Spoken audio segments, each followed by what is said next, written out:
Alors bien sûr, effectivement, comme j'habite ici depuis presque un demi-siècle, au niveau du changement climatique, effectivement, il y a eu quand même quelques changements. C'est que les automnes se prolongent.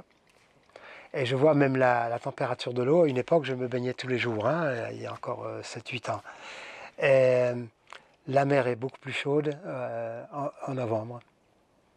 Et en octobre, on voit, même d'ailleurs quand il y a le Marseille-Cassis, le semi-marathon, hein, les gens se baignent, alors qu'il y a 25-30 ans, les gens ne se baignaient pas, l'eau commençait à être fraîche, c'est rare qu'elle faisait plus de 16, alors que là, au début octobre, début novembre, elle faisait encore 18 degrés l'eau.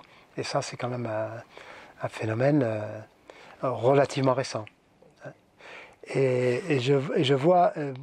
alors, bien sûr, c'est difficile, il faudra avoir des statistiques, parce que c'est quand même pas exhaustif, ce que je veux dire, mais au mois d'octobre, on avait souvent une période d'une semaine avec du Mistral fort et froid. Alors que c'est très rare maintenant qu'on ait du Mistral si longtemps et si froid. Et souvent, quand il y a du Mistral, ça dure une journée, ce qui peut être très fort, mais ça dure une journée, quoi, hein, et pas plus. Cette année, bon, c'est un peu plus encore aussi particulier parce que il y a, qu'est-ce qu'il y a, il y a pas eu de Mistral. Ça fait 1 mois et demi qu'il n'y a pas eu de Mistral, ce qui est assez rare quand même pour cette saison. Ouais. De tous les alentours de Marseille, où il n'y a aujourd'hui que très peu d'arbres, alors que ça pourrait être des forêts gigantesques, puisque Marseille est entièrement entourée par une ceinture de collines, le massif du Garlaban de Pagnol à l'ouest, la Sainte-Baume à l'ouest, tout le massif et le parc national des Calanques au sud, et au nord, la chaîne de l'Étoile et le Rove. Tout cela pourrait faire des parcs gigantesques, des forêts pour stocker le carbone, et en pratique, c'est quasiment un désert.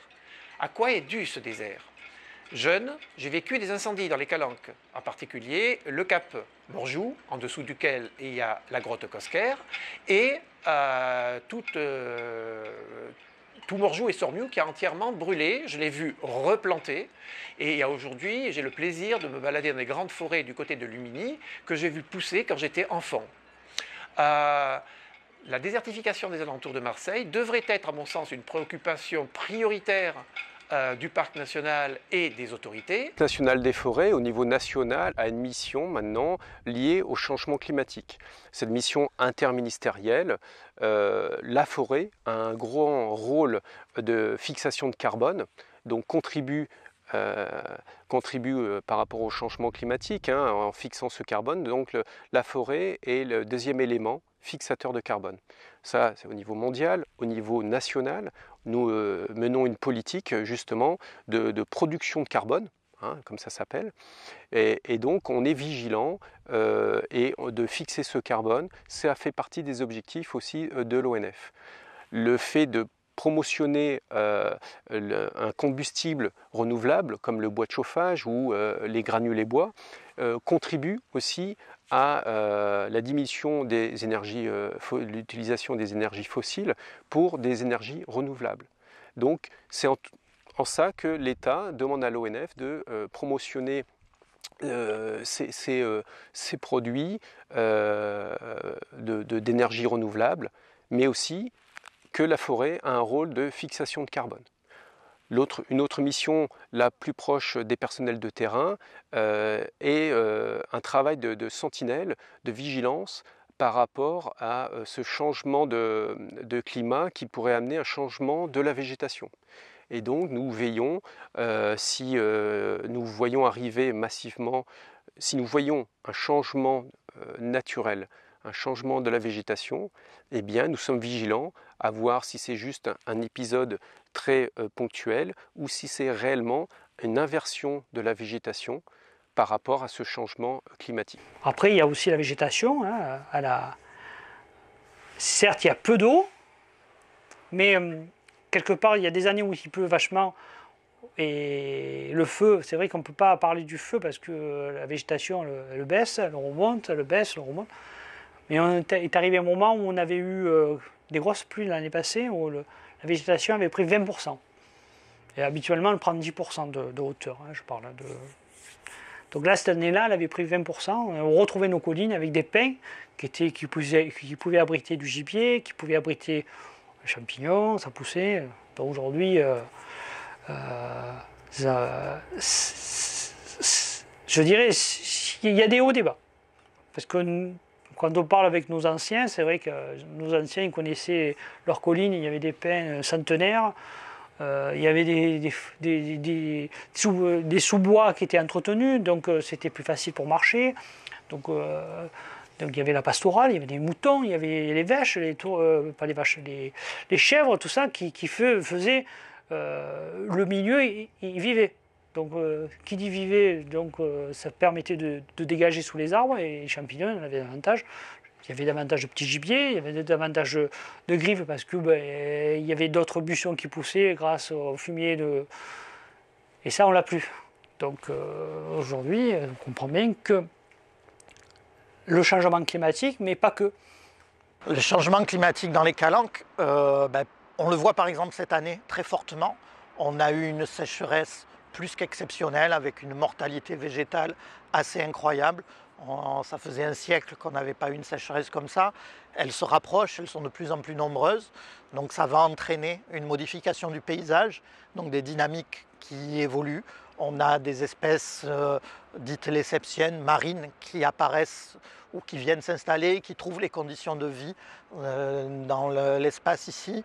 Et donc ce travail pour nous de conservation, de protection, il est essentiel pour accompagner la biodiversité. Donc ces changements vont se faire très doucement, insidieusement.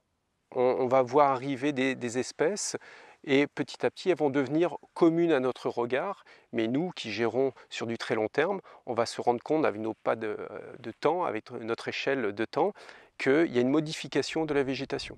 Plus les forestiers du sud de la France sont un petit peu plus vigilants parce que l'évolution va se faire du sud vers le nord.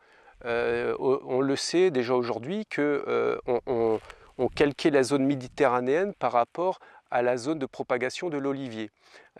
Maintenant, on sait que l'olivier remonte jusqu'à Dijon. Donc, ça se fait dans le temps, ça devient commun, mais nous, on le note qu'il y a déjà, sur plusieurs décennies, des évolutions dans l'aire de répartition là de l'olivier, mais demain ça peut être le cèdre du Liban par exemple, qui pourrait très bien s'adapter sur un climat méditerranéen nord, puisque pour l'instant on le retrouve sur le pourtour méditerranéen sud.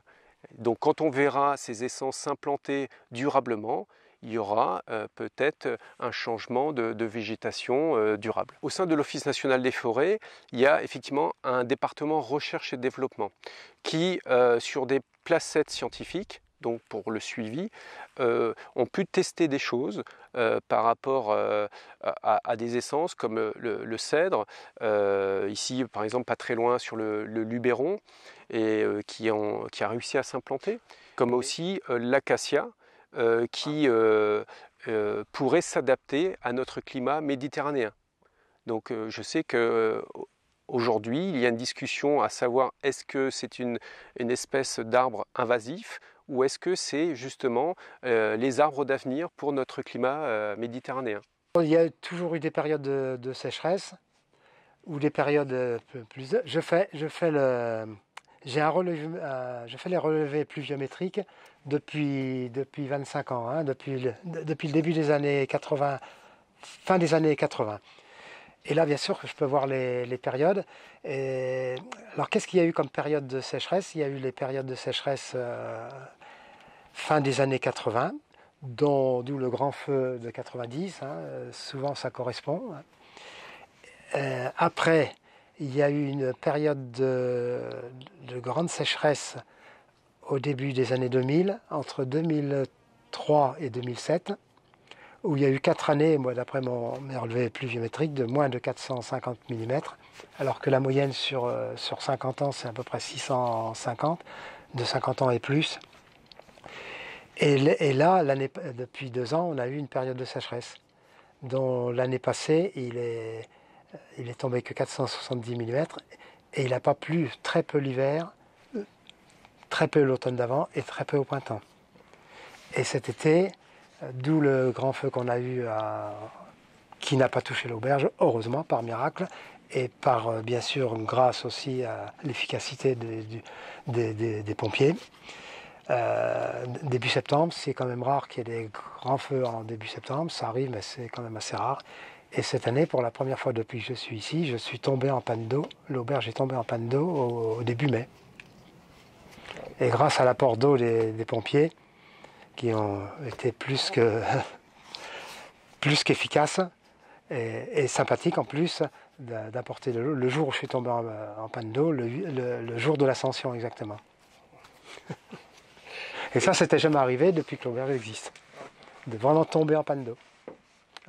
Remarque d'été en été, on remarque que notre végétation souffre plus du manque d'eau en période estivale, puisque avant ce n'était que quelques semaines, et maintenant la répartition des zones de canicule est beaucoup plus large, ce qui fait qu'on voit qu'on a des pins qui meurent, non pas à cause du feu, mais à cause de la sécheresse.